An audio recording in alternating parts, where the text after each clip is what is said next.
Swami Prabhupada. Shila Prabhupada ki jai. Om Vishnupada Paramaham Satyajaya Krishna Divine Grace Bhaktivedanta Saraswati Thakur Goswami Maharaj Prabhupada ki jai. Kantaraj Srimad Bhagavatam ki jai. Jani Prabhu.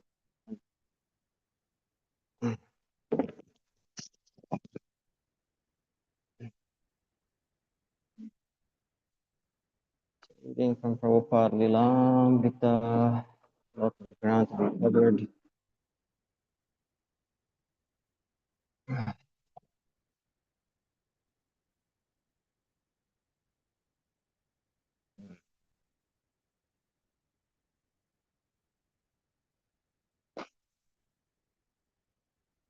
Well, the marker says here, so I'll read here.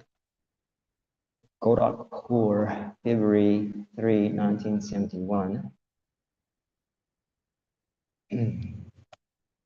The Ardha Kumbh Mela, over some devotees went to Delhi, some to Bombay, and others to Kolkata. Prabhupada and the many devotees went to Gorakhpur, a 10-hour journey on the antiquated meter gauge railway. Prabhupada had been invited by his only disciple in Gorakhpur, Dr. R.P. Rao, now Ramananda, a research chemist who had met Prabhupada in San Francisco, taken initiation in 1967, and since returned to his family and 4 children to teach chemistry at Gorakhpur University. Prabhupada and his disciples moved into a crowded quarters at Ramananda's modest home. And about 100 people attended Prabhupada's lecture that evening. Prabhupada already had plans for a Radha Krishna temple on the Gorakhpur University campus, as well as accredited courses and degrees in Krishna consciousness, BA, MA, and PhD. He envisioned graduates going to teach Krishna consciousness in schools, colleges, and temples all over the world. He inspired Ramananda and a group of his friends to form a committee to introduce Krishna consciousness within the university, and he initiated about 12 disciples. Since they all professed to be following the rules against illicit sex, intoxication, and gambling, and had been lifelong vegetarians, he waived the usual 6-month trial period. He asked them to chant 16 rounds daily and to make their city Krishna conscious.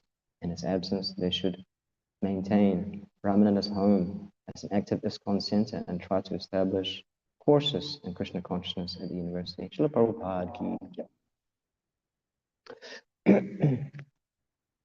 Om Namo Bhagavate Vasudevaya.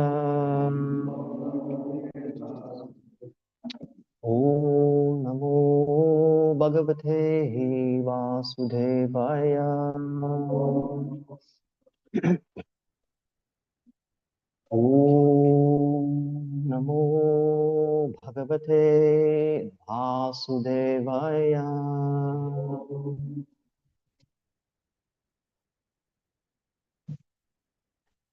This morning we're reading from Granth Srimad Bhagavatam, Canto 5, Chapter 13. Rahugan converses with Jadabharat, text 13.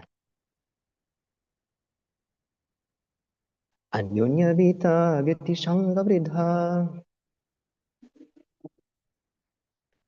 Vairanu Bandho Vivahanmitascha Advanyamushmin Urupricha Vitta Bhado Pasharga Viharan Vipana Anyonya Vita Vyati Sangha Vridha Vairanu Bandho Vivahanmitascha Advanyamushmin Urupricha Vitta Bhado Pashargar Viharan Vipana Anyonya Vita Vyatishanga Vridha Vairanu Bandhu Vivahan Mitascha Advanyamushmin Rupichravita Bhado Pashargar Viharan Vipana.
Jeez.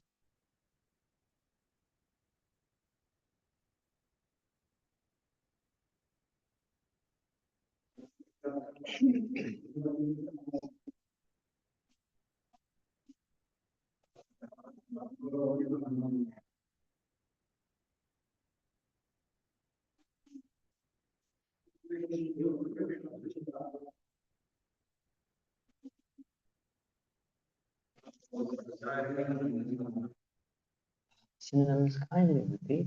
Anyonya, with one another. Vita Vita Shanga, by monetary transactions. Vridha, increased. Vaira Anubhanda, one is encumbered by enmity. Vivahan, sometimes marrying. Vita, one another.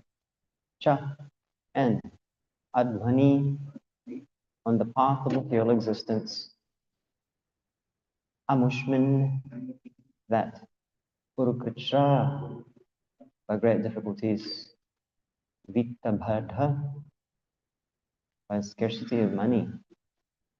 Upashargai, by diseases. Viharan, wandering. Vipana, one becomes fully embarrassed. Translation and purport by His Divine Grace A.C. Bhakti Vedanta Swami Prabhupada, Jala Prabhupada Ki Jai. Due to monetary transactions, relationships become very strained and end in enmity. Sometimes the husband and wife walk on the path of material progress, and to maintain the relationship, they work very hard. Sometimes due to scarcity of money or due to diseased conditions, they are embarrassed and almost die. Purport. In this material world, there are many transactions between peoples and societies, as well as between nations, but gradually these end in enmity between the two parties. Similarly, in the marriage relationship, monetary transactions are sometimes overpowered by the dangerous conditions of material life. One then becomes diseased or monetarily embarrassed. In the modern age, most countries have developed economically, but due to business exchanges, relationships seem to be strained. Finally, wars are declared between nations, and as a result, all these upheavals, there is destruction all over the world, and people suffer heavily. So Prabhupada ki jai. Om Jnanatimarandasya Gyananjana Shalakaya Chakshurunmilitam Yena Tasmai Shri Guruve Namaha. Jaya Shri Krishna Chaitanya Prabhu Nityananda Shri Advaita Gadadhar Shivasari Gaura Bhaktavinda. Hare Krishna, Krishna Krishna, Hare Hare, Hare Rama, Rama Rama, Hare Hare.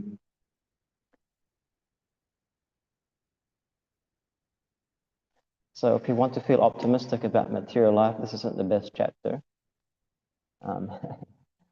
But nonetheless, Srimad Bhagavatam is relishable. Nigamakapaturu Galitam Palam Chukamukata Bhava Samyutam Tibantam Bhagavatam Rasamalayam Aho Rastamu Vibhavukaha. For those who are thoughtful and expert in this material world, Srimad Bhagavatam is very relishable. Irrespective of what page we turn, irrespective of what canto we're reading, irrespective of what purport or section that we're reading, Srimad Bhagavatam has something to teach all of us. In fact, when I first started reading these sections of the Bhagavatam, I actually very much relish Srila Prabhupada's pessimism towards material life because that's all I can really relate to be honest with you. So a big portion of what I was reading of Srimad Bhagavatam, I could really relate to the miseries of material existence. So I really appreciated his honesty. And in the end, Shinbanti Gayanti Grinanti Sadhavaha. Srila Prabhupada explains in every preface of the Bhagavatam that these words of the Bhagavatam will be relished, will be accepted by those who are either honest or purified. It's difficult to find honest people in this world, becoming more difficult, but even more difficult to find those who are purified. Nonetheless, by hearing Srimad Bhagavatam, our heart is cleansed and purified, and we can actually develop a taste for hearing this. It's a little bit of a Vaishnava sport, actually, to take stabs at the material world. You know, otherwise, you've got to, you just become depressed. Actually, according to one research, the most realistic people in this world are those who are chronically depressed. That's the circumstance of material existence. We have to see things honestly for what it truly is. Unless we have a positive alternative, of course, Srimad Bhagavatam not just presents the pessimism, the futility of material existence, but it also teaches us the positive alternative. But in order to fully appreciate the positive alternative, one must develop a healthy pessimism towards material existence. One cannot be attracted to Krishna, Krishna's form, pastimes, qualities, and instructions if one is still attached to this material world. So therefore, when we open the pages of the Srimad Bhagavatam, there's always something new to learn. One should not stop learning in this material world. Why is that? Because life is always teaching. This has been my experience. Prior to Krishna consciousness and during Krishna consciousness, one must not stop learning in this world. Why is that? Because life never ceases to stop teaching. There's always something to learn. Of course, if we refuse to learn, nothing will help you. Lord Maharaj explains, Matirna Krishna Paratasvato Bhavito Vipajeta Vihavatanam Adanta Gopi Vitatam Matamishram Puna Puna Savita Bhavatanam. For those who are attached to their material senses and who cannot control, who are attached to sense gratification, who cannot control their mind and senses, there's no hope for them to become Krishna conscious, to be attached to Krishna. Why is that? Because they can't control their mind and senses, of course, but then even by the instructions of others or their own efforts, or both, Prahlad Maharaj explains, they can't learn anything. So this is the unfortunate situation of the material world. Manda sumanda matyo manda bhagyo upadutta. Very, very unfortunate, lazy, misguided, unlucky, above all, always disturbed because of so many material desires and hankerings. It's very good to hear things repeatedly again and again, because repetition of a good thing is very beneficial for the conditioned soul, because the nature of this material existence is that you forget. Daily hearing of the Srimad Bhagavatam is like taking a bath in the morning. I really like taking cold baths in the morning because it's very cleansing, isn't it? I'm not much of a warm bath person. But after it, you feel very refreshed. So similarly, as we bathe the body materially, we should also bathe our consciousness regularly by hearing Srimad Bhagavatam, by which we establish Krishna within the heart. So therefore, we never stop learning, because there's always life, there's always teaching, something new. Of course, for those who are determined to learn, nothing is going to stop you. But these days, people think, oh, and they may even admit, life is a learning experience. And you ask them, and we do, in many of our outreach talks at the law, what are you learning? And of course, the response is, I don't know, I'm just taking life as it comes. Life is a learning experience, but no one knows what they're learning. And in spite of their affirmations that life is just a learning experience, they go on cavorting and engage in so many sinful activities, destroying themselves, their environment, and the world around them. As explained by Krishna in the Bhagavad Gita, this is the mentality of the demons. They may even profess that this material world is temporary and illusory, but because there's no positive alternative, they just engage in ugra karma, horrible activities meant to ultimately destroy the world. And that's what we're seeing nowadays, especially with the invention of the atomic and nuclear weapons. At any moment, as we're hearing from His Holiness Devamrita Maharaj last Sunday, at any moment, these weapons he always brings up in a lot of these talks can just go off at any moment and destroy the world. So this is a precarious situation in material existence. Very, very insecure. Whilst people are trying to find security in a world of insecurity, the world is going to hell. Havoc and chaos.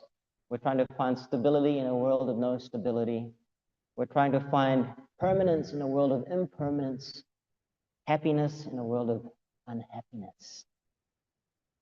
So therefore, the regular bathing of Srimad Bhagavatam purifies our consciousness to redirect, realign our heart's energies and our resources and our intelligence and whatever we have in this human form of life to focus on the positive alternative. So therefore, I really much appreciate these purports that Srila Prabhupada gives when it's very gloomy and doomy. When it comes to material life, because there really isn't anything positive about material existence. And when am I going to get that fully understood, fully realize that? To the point we've understood that, then we don't go hankering for material happiness. To the point that I haven't understood that, we're going to go run off to fulfill our material dreams and desires, irrespective of whether we're wearing tilak or not. So we're always being reminded by the Srimad Bhagavatam what is reality, what is false. Dharma pujita karabhuta pramona satam. In fact, the Srimad Bhagavatam is only for those who are paramahamsas. So why am I reading Srimad Bhagavatam? That one day I become a paramahamsa. It's a journey. That is the journey to life. Life journey means that we should understand that there's nothing left for us in this material world, and we should make progress towards the positive alternative, going back to Godhead. So we're hearing in this translation and purport, and in this material world, indeed, there are many transactions. Transactions between other living entities. And Srila Prabhupada clearly makes a point here that all our relationships seem to be strained because of this transactional kind of interaction. Business affairs. Actually, The Supreme Personality of Godhead elaborates on this point in the 10th canto of the Srimad Bhagavatam, and he's discussing this very beautiful, concise, and very eloquent speech with his cowherd damsel. In the middle of the night, he goes to Vrindavan. When he leaves them momentarily and he comes back again, and the gopis were harassing Krishna, why did you leave us? What kind of reciprocator of you of our loving affairs? And then one of the circumstances that we have in this material world is that originally our relationships are based on transactions. We have psychophysical needs, we have biological needs, we have emotional needs, we have psychological needs, and then we want others to fulfill those needs. And then if we don't get those needs fulfilled, then relationships end up in bitter resentment and frustration. This is what Krishna calls the mercantile relationship. We go out there, whether we're conscious of it or not, we have a business transaction to perform, whether it be with your wife, your husband, with your partner, with this, that, whatever, whoever it is. We may or may not recognize we have needs, and we want others to fulfill those needs. And if we don't get our needs filled, then bitter resentment and frustration. It's just like a business transaction. Therefore, Srila Prabhupada explains, finally wars are declared between nations. And as a result of these upheavals, there's destruction all over the world due to, well, and people suffer heavily due to these business-like transactions. Our interactions with one another as Vaishnavas, we try and aspire for a higher level. Our relationships should not just be based on simply transactions, rather it should be transformational. Instead of interacting with a motive of transactional motivations, then we should learn how to also interact, how to have transformational interactions, which also I try to preach to myself. What is the catalyst for that transformational kind of interaction? As this described at the Bhagavad Gita, we come together simply to glorify Krishna, enlighten one another about Krishna, discuss about Krishna's qualities, forms, and pastimes. In this way, tushti, satisfaction is there in the heart. Everyone is so different, my God. Everyone, even just in the 20 people in this room, we're just so different. The only common denominator is Krishna. And the moment we see other devotees as a means of transaction to get something in terms of my material needs, then there's going to be bitterness and resentment and frustration. The Vaishnavas are simply objects of our hearing and chanting and glorifying of Krishna, speaking about Krishna's service. In this way, there's real preeti and affection and love that actually arises. Otherwise, there's no question of affection based on the material platform, based on the superficial platform. Therefore, Krishna explains these business-like relations. He's actually very harsh on this point. If you study that chapter of the 10th canto, also there's the commentaries by Vishwanath Chakravarti Thakur and Sarata Darshini and Jiva Goswami. He explains Krishna. He was actually very harsh. There's no point in even having a relationship if your interactions are simply transactional, like a business. Better not even have a relationship at all. Better not even love at all. Better not even have a commitment, simply if it's based on transactions, like a business. Of course, devotees, better that we try and fulfill our biological and psychological needs from other devotees, opposed to our materialists, but at the same time, we have to understand that's not the highest platform. The highest platform is hearing and chanting about Krishna. That's the common denominator. Actually, in fact, Srila Prabhupada explains this in the preface. You study the preface to the Srimad Bhagavatam. It is the only thing, Srimad Bhagavatam is the only thing that can unite the whole world. He makes this point. He makes three very powerful points. It is the catalyst that unites all the world together. Krishna, under one banner. Krishna, hearing about Krishna, devotional service, loving Krishna. And number two, he says, it creates a spiritual revolution in the heart of all living entities. A whole revolution in terms of our perspective and how we perceive ourselves in the world around us. An internal revolution. People talk about revolutions all the time, but the real revolution is the revolution of consciousness by which we can actually elevate society from inside out. And then he says, actually, if devotees study, read Srimad Bhagavatam regularly, we can defend ourselves from the onslaught of atheistic propagandists. These very powerful points. Srimad Bhagavatam unites the whole world. But one might be saying, it's difficult, because everyone's so different. But this is actually the answer to uniting the whole world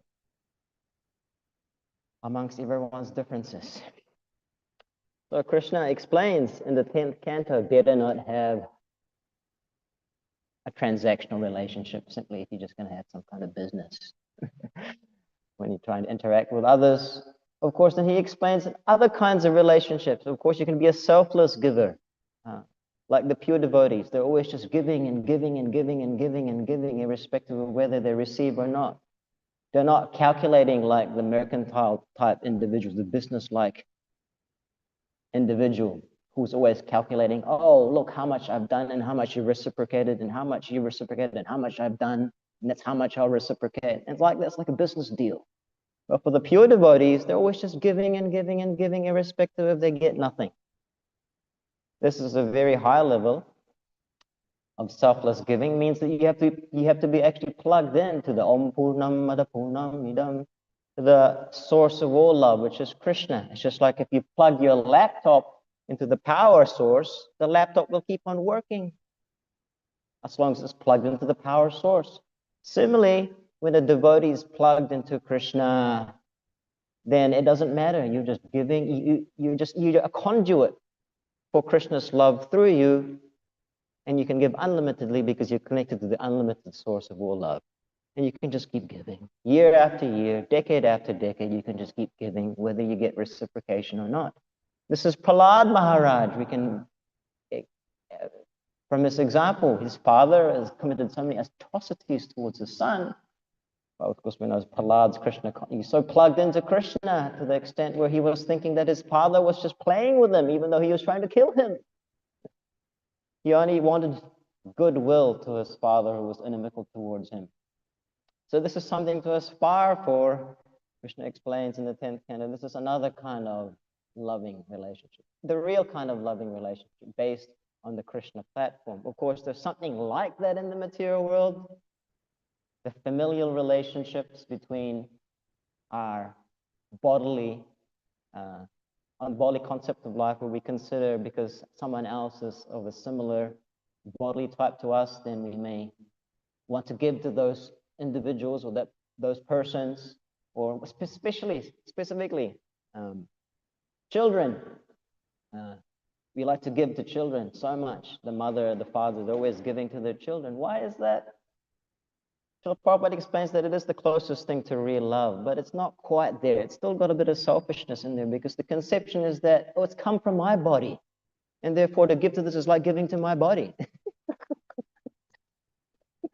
This child is coming from my body, and therefore let me give selflessly to this, little body. So because it's part of my body, and my family is like my body. Therefore, like we all give to our body selflessly, irrespective of whether the body actually gives us happiness or distress. Where the conditioned soul is very much the humble servant of the body. We're always giving to the body, irrespective of it's giving us misery or not. So similarly, for those whom we think we have a connection in terms of bodily identification, I'm American, I'm Indian, let me give selflessly to the American because I'm American and you're American, and therefore, giving to you is like giving to my body. This is a little more subtle, but nonetheless, it's still not regarded as pure. So it's and because it's not pure, at some point it will end up in some kind of bitter and resentment and frustration. Oh, I gave so much to my son, I gave so much to my daughter, and what was my reciprocation? They just ran off. They didn't fulfill what I wanted them to do. Like my mother always wanted you to be a corporate high achiever. My mother's an overachiever, and she wants me to some extent. She's inculcated that in my consciousness. But she's always moaning about, oh, you were meant for the corporate world. So she's bitter, frustrated because her son's a monk for the last 24 years. But I gave so much to you. I gave you so many opportunities for education, giving you money, this and that, shelter and accommodation, affection. And now you're not fulfilling what I want you to do with your life. So there's this selfishness there. And then Krishna explains there's those kind of neutral kind of relationships where actually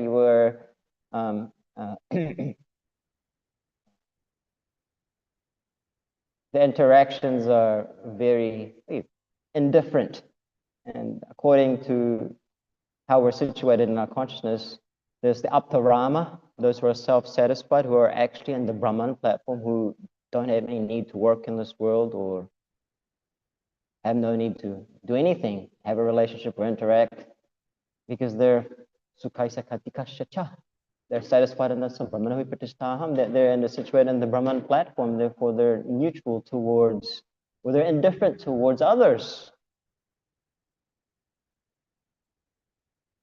And then there's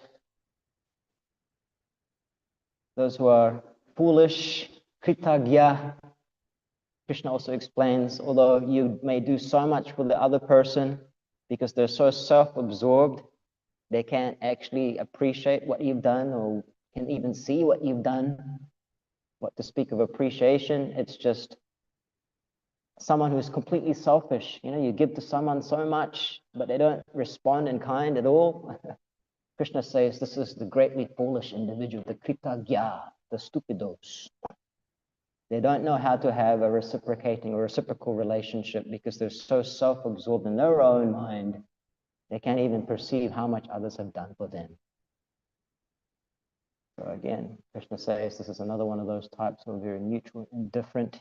And then he says the Guru Druha, the worst and the last and worst and foremost of horrible individuals is those who are inimical towards their benefactors. You give and you give and you give, and they may acknowledge that, and they still remain inimical towards you. As opposed to the Kritagya, they don't even take recognition of what you've done for them. But the Guru Druha, they're the ones that, although you give so much, they harbor a mood of envy and spite and malice towards you, actually. And if you consider this psychology, it's actually very very diseased type kind of consciousness. And we even may subconsciously have that kind of relationship with the Supreme Personality of Godhead, where Krishna's given us so much. Krishna's given us the air that we're breathing, the food that we're eating. He's giving the ability in man, Purusharam Nishu. He's giving the water that we're drinking, the food that we're eating, the body that we're wearing, the family that we have. He's given so much. How often do we take the time to just thank Krishna of these simple things? Have you realized that, when someone's giving to you so much, sometimes it's very uncomfortable because you can't actually reciprocate in kind? It's a really uncomfortable feeling. Like at school, you do so much for other people, and there's those who are still really antagonistic against you. And then there's those who are grateful towards you. And the psychology is that, they have this idea that they can't pay you back. So naturally, they don't want to be around you don't want to be around someone that you feel like you can't pay back. It's like if you give someone $1,000 and then you can't pay them back. Oh, do you want to hang around with that person? It's just like Joel came yesterday to the Brahmacharya ashram. This guy's doing so much. He's given so much to the Brahmacharya ashram. The least I could do is try and maybe offer him some water or some prasadam, but and it's a little uncomfortable. What are you doing? You're doing so much for us. How are we actually reciprocating with you in kind? And so you want to run away from those people. And maybe you may even not acknowledge those kind of people. Like a lot of atheists, don't want to acknowledge God because, maybe subconsciously they see that God's given so much, provided them so much for their life, but they can't reciprocate. How can you reciprocate anyway what Krishna's given to us? We can't reciprocate. So then, therefore, the harbor of, that we may harbor this inimical, antagonistic notion. Oh, I can't really pay back this person. Let me just hide from this person. Let me even not consider this person's existence. And this is how the atheists feel towards the Supreme Personality. It's a very deep-rooted sense of envy and malice, actually. And then the acharyas subdivide this guru druha to 3 different categories. This is the first category, Krishna. But the other category is a little worse. We may be inimical towards a benefactor for a reason. This person's given us so much, but they do something wrong. They looked at you wrong. They said something wrong.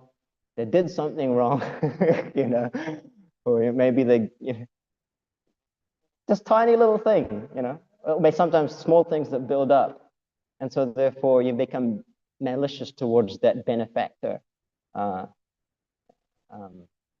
that's your motive for getting back at them.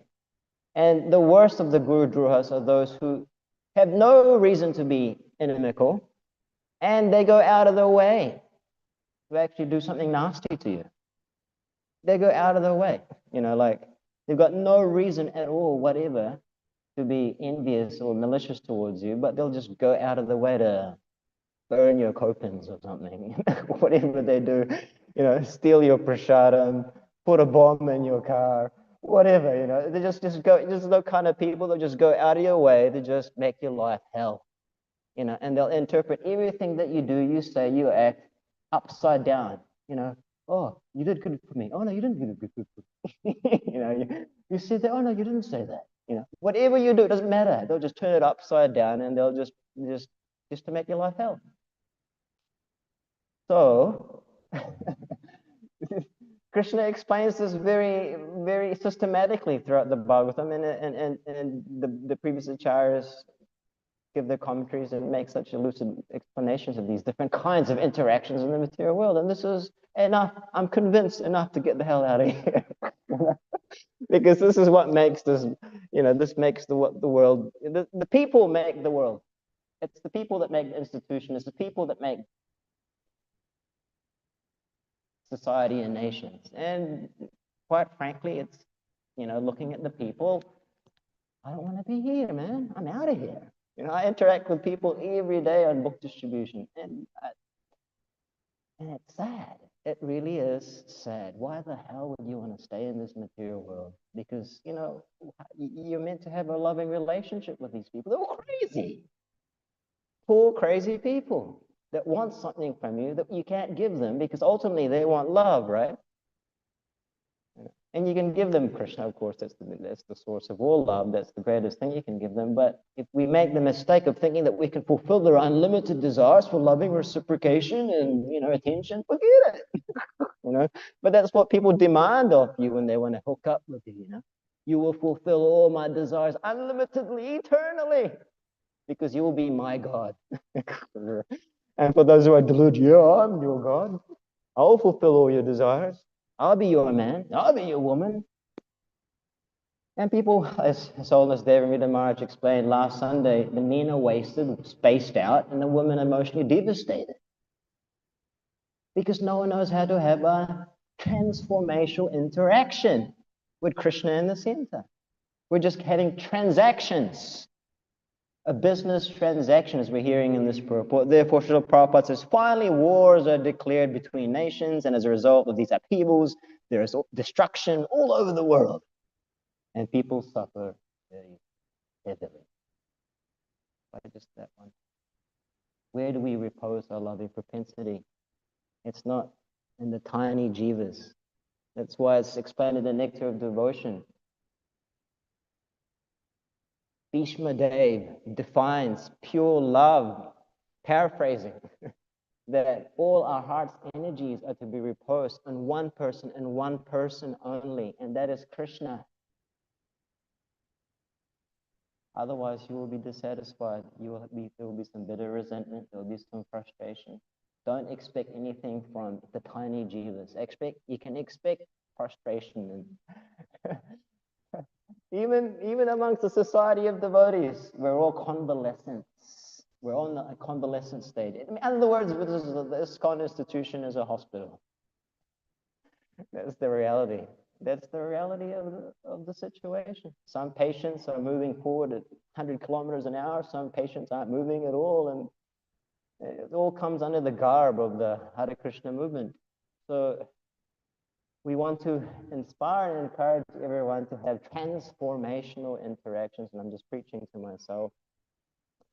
And what is that verse in the 10th canto? That's one of the seed verses. Tushanticha Ramanticha Machita Magata Prana Bodhyanta Parasparam Tushanticha Ramanticha. So this is Krishna. It's a seed verse for a reason when you think about it, but it actually it works. And times where we feel like we're so disenchanted and so disengaged between others, it is the only glue. And when are we going to get that into our mind, that it's the only glue that will keep everyone together in this movement? Chanting and hearing about Krishna. My spiritual master just said this last Saturday, it's like, you're all so different. Every single one of you is so different, So how are you going to get along? Like, you actually have to be enthusiastic to come to the morning program, actually get up from Mangalarti, come together from Mangalarti, and actually come to the morning program, hear about Krishna, and that's churning the nectar. Otherwise, you're just churning your mind's bananas, And then you expect that there's going to be peace and fraternity. No. The glue is there, as Prabhupada explains. It's what unites the whole world.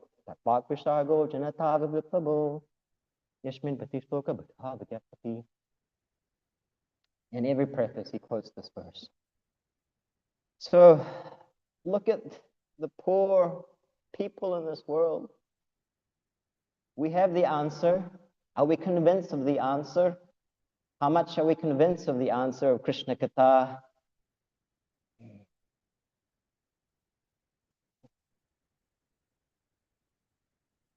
So I say, I don't want to hang out here. I'm just, whatever mercy Krishna is giving us, we want to get this realization. We want to get the heck out of this material world.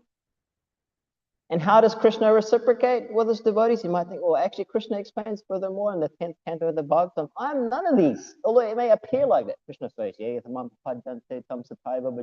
would appear like I'm a mercantile reciprocator, or mercantile lover. Doesn't he? He says in the Bhagavad Gita, as much as you surrender, I reciprocate. Does that mean that he's a businessman? Does that mean Krishna is a businessman? Simultaneously, he is and he isn't.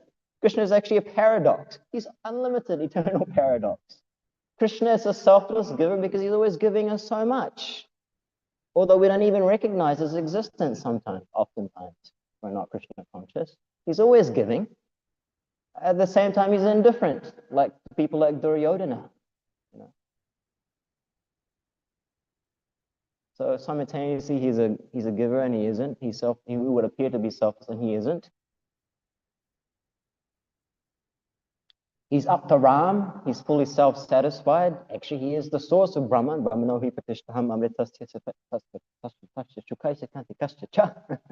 He's the source of Brahman. So he's fully self-satisfied. Simultaneously, he desires the pleasure of his devotees. He wants to see his devotees. He desires the happiness of his devotees. So he's fully self-satisfied. Simultaneously, he desires to actually want to fulfill the desire of his devotees. He's up to calm. He has so many potencies to fulfill what he wants to do in this world, what he wants to do with himself. And he comes into this world in every millennium. He desires to want to, again, reciprocate with his devotees in kind. But what Krishna isn't is the Guru Druha, the inimical type person. He's always very kind to his devotees. Even though seemingly that we may not feel like Krishna is in our presence, he's doing it for a purpose.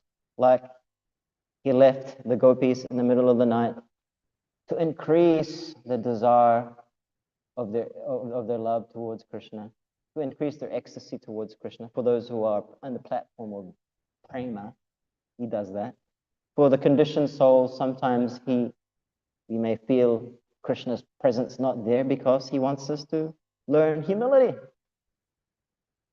To the extent that we feel like we deserve anything in this material world, to that extent we won't feel the grace and mercy and love that's coming through Guru Parampara, Krishna and the Guru Parampara. Because we feel like we deserve. I'm deserving. That's what the mercantile business-like transaction is about. I deserve. And if I don't get, frustration. The fools are thinking, oh, I deserve so much. And then when they don't get it, there's frustration. So there has to be this mood of humbleness. Otherwise, there's no question of feeling love, mercy, and reciprocation. So therefore, Krishna may not reciprocate all the time with our endeavors to be Krishna conscious. But it's all for our benefit because Krishna wants us to come back. Krishna wants us to love him. So in this way, however Krishna reciprocates is actually perfect. We cannot categorize Krishna in these kinds of material transactions that we have in the material world. He is functioning on a different platform. So we want to focus and realign ourselves with ultimately loving Krishna. However Krishna reciprocates with our efforts, it's to bring us closer to him.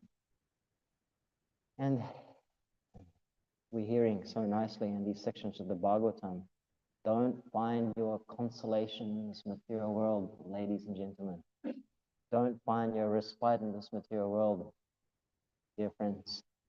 There is no respite in this material world. There is no consolation in this material world. There's only bitter frustration if we invest all our heart's energies on something that is not worthy of our investing. So I'll stop here. Anyway, these are just some thoughts. Perhaps there's a time for a quick question, or maybe something I can clarify. Hare Krishna, Mataji. Hare Krishna.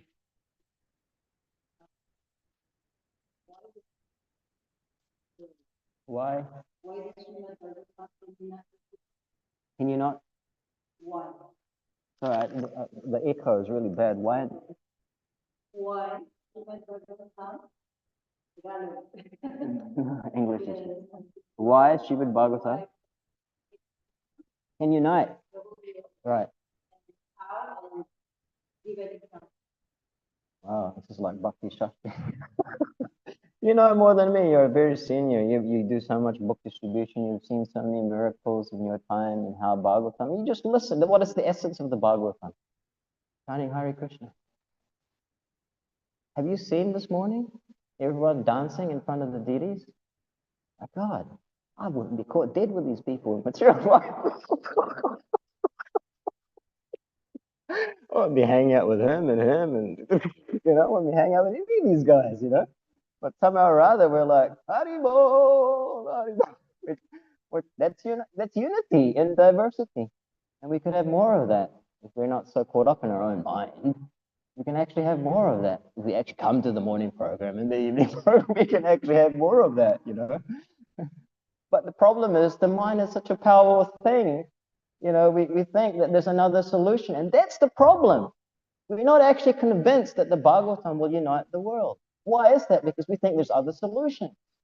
This, I don't know, hypnotherapy. There was even this whatever, I remember years ago when the EFT thing was really popular, all the devotees would be like, before japa, They're doing the tapping. I'm not saying that this thing doesn't work. You know, it works. I mean, there's a purpose for it, but it has its place. You know, people get into all these kind of weird gimmicks and things like that, which is good for preaching, by the way. But you know, but the real answer is right here. But the problem is we're not convinced about it. Why are we not convinced about it? Because we haven't seen the effects in our own life. We haven't seen the effects in our own, and the effects in other people. For those who are fully engaged in glorifying the Bhagavatam and preaching the Bhagavatam and seeing those transformations, that's the conviction is there. That's why we do what we do every day. The conviction is there. But we don't have the conviction. Therefore, we seek respite in other consolation, other means and techniques. But the ultimate cure is the Bhagavatam. And we see that every day. We can have the experience every day if we actually, you know, and embrace that, whether we like it or not. Oh, but you're saying, oh, I'm not enthusiastic to hear the Bhagavatam. I'm not enthusiastic to chant and dance before the deities. I'm not enthusiastic to hear about Krishna. But you just be enthusiastic because that's your natural position. The fact that you're not feeling enthusiastic, that's your contaminated state. But if you just jump up and down in the kirtan and just somehow or other absorb yourself in Krishna consciousness and association of devotees and just, yeah, be enthusiastic, then that's very contaminating. You know, it's like, let's get out of book distribution. It's a very contaminating thing, you know. And then if you demonstrate that to others, miracles actually happen. I've seen Bhagavatam sets go out. Other people might not be encouraging. They might not even be into it at all. Book distribution from the 70s. What will that do to change? We have different strategies of preaching now, you know. It's congregational preaching, whatever, you know. All preaching is good preaching. But you know, people may not even be very supportive of your endeavors. But if somehow or other you just push through and show them that it can actually be done, amazing. And the reciprocation is amazing because it's sweeter, you know, because there's no encouragement from anyone, or very few, or very little encouragement. It's like, wow, Krishna, you're so kind. I don't deserve this, but you're showing me miracles every day. How is this poor crazy person, you know, just take whole stacks of Bhagavatams? It's incredible.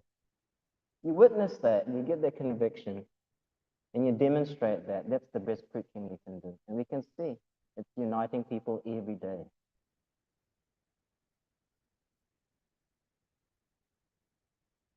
Thank you for your question. Sorry, you got me in a rant. Good question. Anything else? Yes.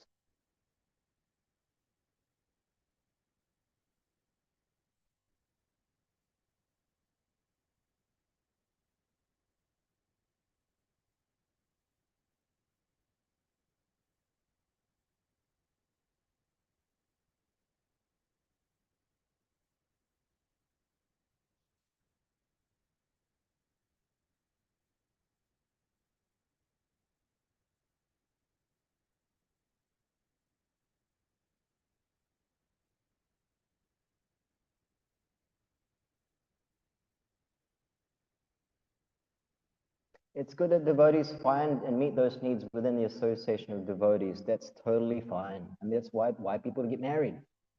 Is it biological, psychological needs, perhaps? At least they get married to another devotee. Is that a bad thing? It's a good thing. You know, we do have material needs, but we have to understand that that's not the ultimate goal of this interaction. Right? We have needs to fulfill within Krishna consciousness with the aim of understanding there's a higher level, you know, there's a higher level, you know. And we should encourage and support and inspire each other while we're fulfilling our material needs to go to the highest level. Okay. So within the brahmacharya context, you know, we all are all different. They have different material needs, but that's why the morning program is so important. Mangalarti, you know, especially for brahmacharis. I'll just end with this story. I was 21 years old. I was traveling with my spiritual master for the first time. I had only been in Krishna consciousness for 1 year. And I left the contemporary ashram in New Zealand, in Wellington. Anyway, we traveled everywhere. and he was trying to basically teach me how to be, or what it means to be a brahmachari. And he was always telling me that, brahmacharis, making this point that brahmachari should always be in the morning and evening programs. And we had taken a plane from Soho, from London to Durban, and there's a time hour difference. So we got there quite early. I was quite energetic. Following morning, I got up really early to go to Mangal Arati. I'm like, yeah, all good. I was there. He was in Mangal Arati. And then he said to me, make sure you come for the greeting of the deities at 7 a.m. and for the Bhagavatam class. I said, yep, sweet, no worries. I was feeling quite energetic. And then so I went to the Brahmacharya ashram in the temple, and then let me just have a 20-minute kip. I got up quite early, and I'll get up plenty of time for greeting the deities. And then so that 20-minute kip ended up to be a 2-hour slumber. And I ran into the temple room thinking, oh my God, he'll understand. It was a long, long flight to South Africa from London, he'll understand. So I was walking to the temple room like this, about 60 devotees, maybe 60 or 80 devotees. And I stood in the back, sat down. He was there just ending the Bhagavatam class question and answer session. And then, everyone said, yeah, Maharaj Ki Jai, Bhagavatam class was over. And as he got off the Vyasasana, he slowly made his way towards the entrance, the exit of the temple. And he was smiling at all the devotees, like, yeah, see, he's blissful. It was right at the back. And then as he was coming closer to the back of the temple where the door was, where I was standing, his smile slowly transformed to Nishinga, Ugra Nishinga. Where's the picture? There's no picture here. And then he got to me at the very back of the room, and he looked at me right into the eye and said, "You're just lazy." 3 times. You're just lazy. You're a young man, and I'm an old man, and I can't come and greet the deities. You're just lazy. Brahmacharis must always be coming to the morning evening program. And it was in front of 80 devotees. I was devastated. I could actually feel the tears. I mean, I was just a 21-year-old boy, And I just felt like putting a paper bag on my head the whole day, walking around with a paper bag, and everyone was just like patting me on the back. And it's, okay, Prabhuji, everyone makes mistakes. I never forgot that, And it would appear very harsh, but actually, when I was serving his lunch that following day, he was very sweet and kind. It was just like he just pulled out this anartha in and out, just to make a point. But the guru can do that, I wouldn't dare do that to anyone. You might get labeled abuse. But in any case, it's like, what was the point I was making? It's like, what was the point I was making? Yeah, for the brahmacharis especially, it's like that's the glue, otherwise everyone's so different. And mean especially, it's like, my God, mean in communication, out the window, forget about communication. Especially in Kiwi Loka, it's just like, it's like, it's like the Jedi Knight, you just look at each other. Oh, and anyway, forget it. I think I'd stop there. Kantaraj Srimad Bhagavatam ki jai, Srila Prabhupada ki jai, Nitya Go Premananda. Hare Krishna.